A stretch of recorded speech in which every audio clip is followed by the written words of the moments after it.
മോഹൻലാൽ നായകനായി എത്തിയ ഏറ്റവും പുതിയ ചിത്രം തുടരും റെക്കോർഡുകൾ ഭേദിച്ച് മുന്നേറുകയാണ്. തന്റെ തന്നെ ബ്ലോക്ക് ബസ്റ്റർ സിനിമകളെ മോഹൻലാൽ ഇതിനകം പിന്നിലാക്കി കഴിഞ്ഞു.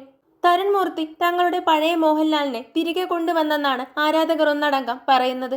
അത് അനർത്ഥമാക്കുന്ന പ്രകടനമാണ് ബോക്സ് ഓഫീസിലടക്കം നടക്കുന്നത്.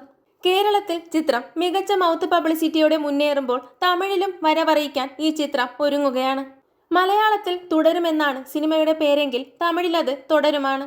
മെയ് 9 തമിഴ് ഡബ്ബിംഗ് പതിപ്പ് തിയേറ്ററുകളിലെത്തും. മോഹൻലാൽ തന്നെയാണ് തന്റെ കഥാപാത്രത്തിനായി ഡബ്ബ് ചെയ്തിരിക്കുന്നത്. ഇതിനോടനുബന്ധിച്ചുള്ള ട്രെയിലർ പുറത്തുവിട്ടിരിക്കുകയാണ് അണിയറ പ്രവർത്തകർ. തുടരുമിലെ പ്രധാന രംഗങ്ങൾ ഉൾക്കൊള്ളിച്ചുകൊണ്ടുള്ളതാണ് ട്രെയിലർ. ഏപ്രിൽ 25 ചിത്രം തിയേറ്ററുകളിലെത്തിയത്. പ്രേക്ഷക നിരൂപക പ്രശംസ പിടിച്ചുപറ്റിയ സൗദി വെള്ളക്ക എന്ന ചിത്രത്തിന് ശേഷം തരുൺ മൂർത്തി സംവിധാനം ചെയ്ത ചിത്രം കൂടിയായിരുന്നു ഇത്.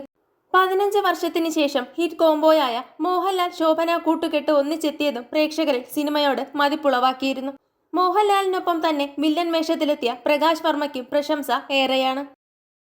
കൂടുതൽ സിനിമാ വിശേഷങ്ങൾക്കായി ചാനൽ മറക്കാതെ സബ്സ്ക്രൈബ് ചെയ്യുക.